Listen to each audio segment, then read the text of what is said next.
नमस्कार दोस्तों, let's learn channel में आपका स्वागत है। मैं बी एस भागवत।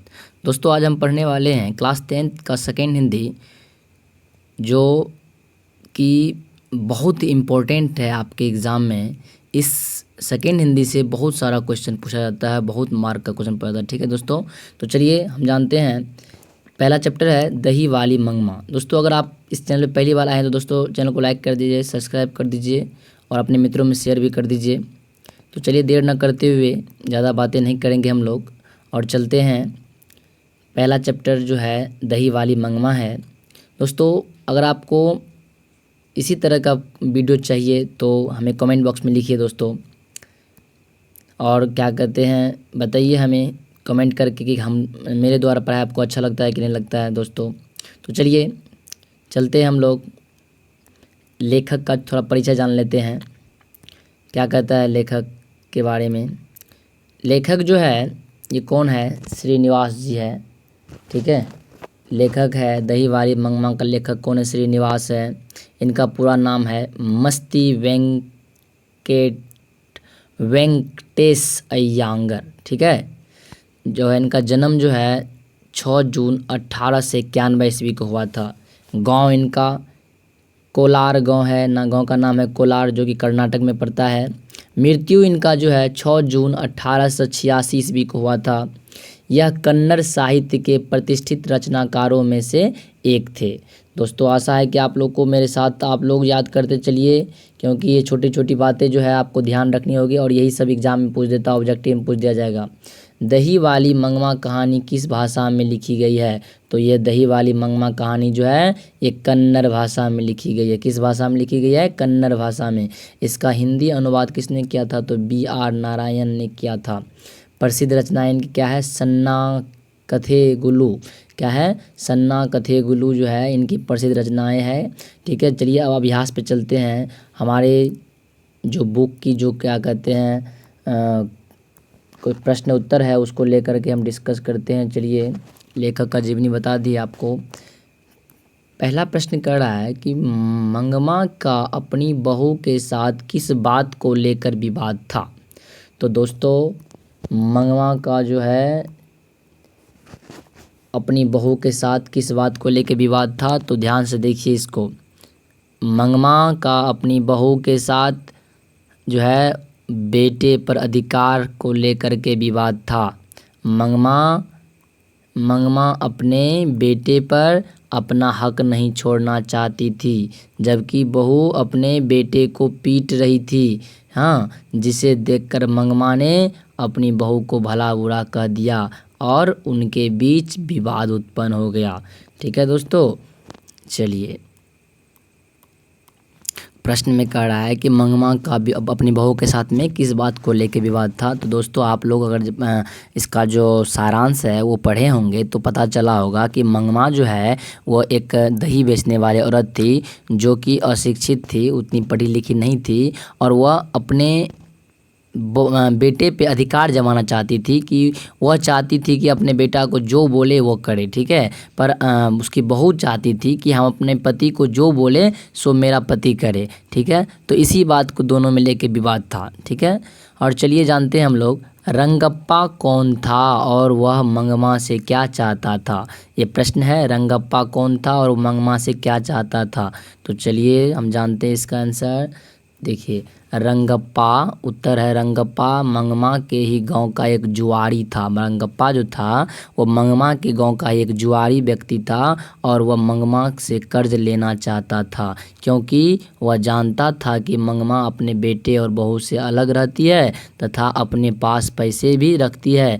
रंगप्पा माँ बेटे के बीच हुए झगड़े का लाभ उठाना चाहता था, वह उससे पैसा ऐंठना चाहता था। ठीक है, रंगप्पा जो है वह चाहता था कि मंगमा से किसी तरह से पैसा ऐंठ ले और उनको पैसा ना दे बाद में, इसीलिए वह रंगप्पा जो है मंगमा को कहता था कि कर्ज दो मंगमा हमको।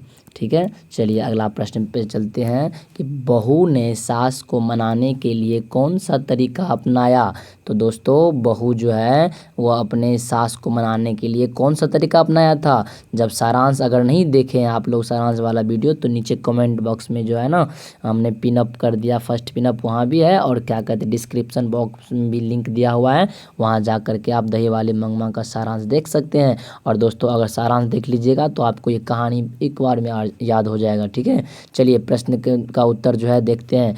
जब बहू को रंगप्पा के माध्यम से मालूम हुआ कि उसकी सास ने रंगप्पा को उधार पैसा देने के लिए हाँ कर दिया है, तब वह अपने बेटे को ढाल बना करके पैसे लेने का उपाय सोचने लगी। उसे पता है कि वह अपने पोते को बहुत चाहती है, उसके साथ अपनी पुत्र को बहुत चाहती है। ठीक है, अतः उसने अपने बेटे को दादी के पास ही रहने के लिए भेज दिया। तो दोस्तों जब क्या कहते हैं पता चला मंगमा के पुतोह को, यानी कि उसके बहू को पता चल गया कि मतलब रंगप्पा को पैसा देने वाली है मेरी सास, तो क्या कहते हैं उसकी बहू जो है, जो उसकी बहू थी, वो बहू ने क्या दिमाग लगाई कि अपने उसके बेटा जो था बहू का, जो मंगमा का जो पोता था, उसको मंगमा के पुतोह क्या की उस मंगमा के पास भेज दिया।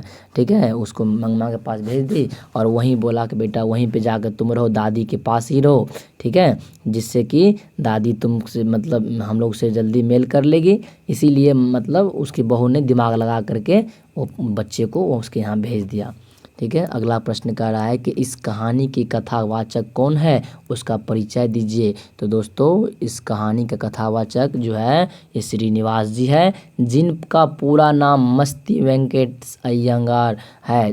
इनका जन्म जो है 1891 ईस्वी में कर्नाटक प्रांत के कोलार नामक स्थान पर हुआ था। श्रीनिवास जी कन्नड़ साहित्य के सम्मानित रचनाकारों में सर्वश्रेष्ठ माने जाते हैं। उन्होंने साहित्य की विभिन्न विधाओं, कविता, नाटक, आलोचना, जीवन चरित्र आदि में महत्वपूर्ण योगदान दिया है। इनके कहानी संकलन सन्न कथेगुलु को साहित्य अकादमी द्वारा पुरस्कृत किया गया है। दही वाली मंगमा कहानी हिंदी कहानियों में एक है। B.R. नारायण ने इस कहानी के हिंदी अनुवाद किया है। पूछा जाएगा दोस्तों कि मंगमा कहानी का अनुवाद हिंदी में किसने किया, तो क्या बोलिएगा B.R. नारायण ने किया है। ठीक है, आशा है कि आप लोग समझ रहे होंगे। चलिए अगला प्रश्न पे चलते हैं। क्या कह रहा है अगला प्रश्न, देखिए कह रहा है कि मंगमा का चरित्र चित्रण कीजिए। दोस्तों बहुत बार क्वेश्चन पूछा गया है, जितना भी प्रश्न बता रहा हूँ इसमें से एक प्रश्न फिक्स है कि इस बार एग्जाम में पूछा जाएगा। मंगमा का चरित्र चित्रण कीजिए। मंगमा इस कहानी की नायिका है जो अपने पति द्वारा अपमान सहती रहती है, फिर भी अपने घर का इज्जत बचाई रही। उसका पति मर गया है, मंगमा के पति का देहांत हो चुका है। मंगमा दही बेचकर परिवार का पालन पोषण करती है। वह अपना हर अनुभव अथवा सुख दुख लेखक की पत्नी को बताती रहती है। वह कर्मठ, चरित्रवान एवं व्यवहार कुशल महिला है। उसका पति दूसरी औरत के चक्कर में रहता था, फिर भी वह उसकी चिंता किए बिना वह पत्नी की जिम्मेदारी निभाती थी। कौन?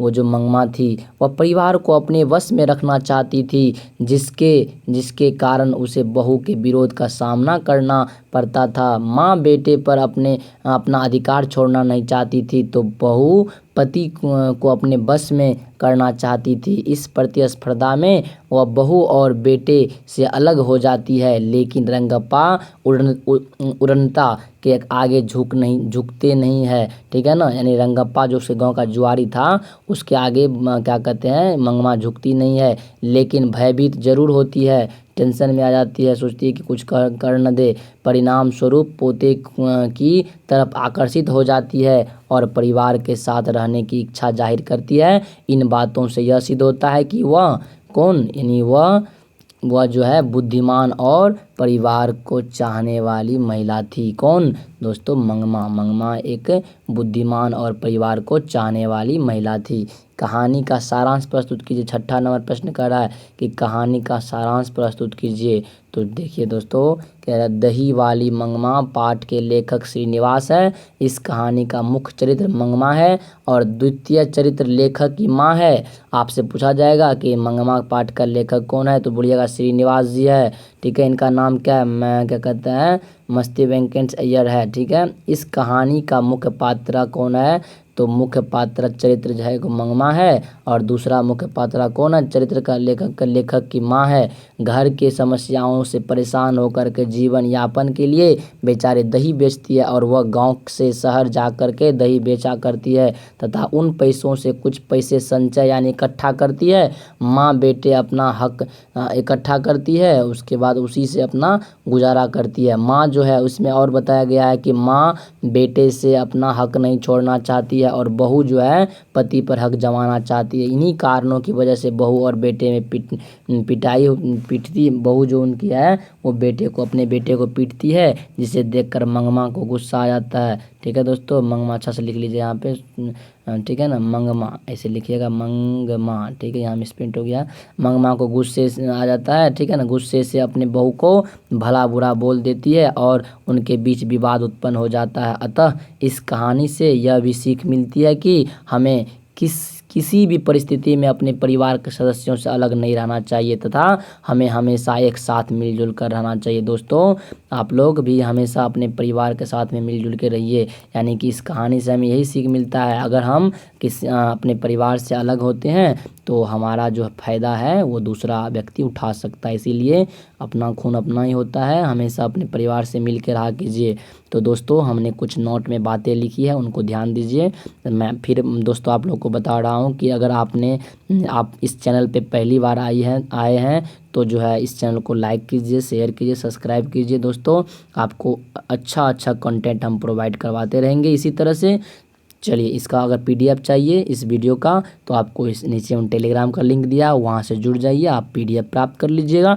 चलिए, तो इसमें नोट क्या लिखा हुआ है, हम आपके उज्जवल भविष्य की कामना करते हैं। दोस्तों, अगर मेरे द्वारा पढ़ाया हुआ आपको अच्छा लगता है तो प्लीज़ चैनल को लाइक कीजिए, शेयर कीजिए, सब्सक्राइब करें। धन्यवाद दोस्तों।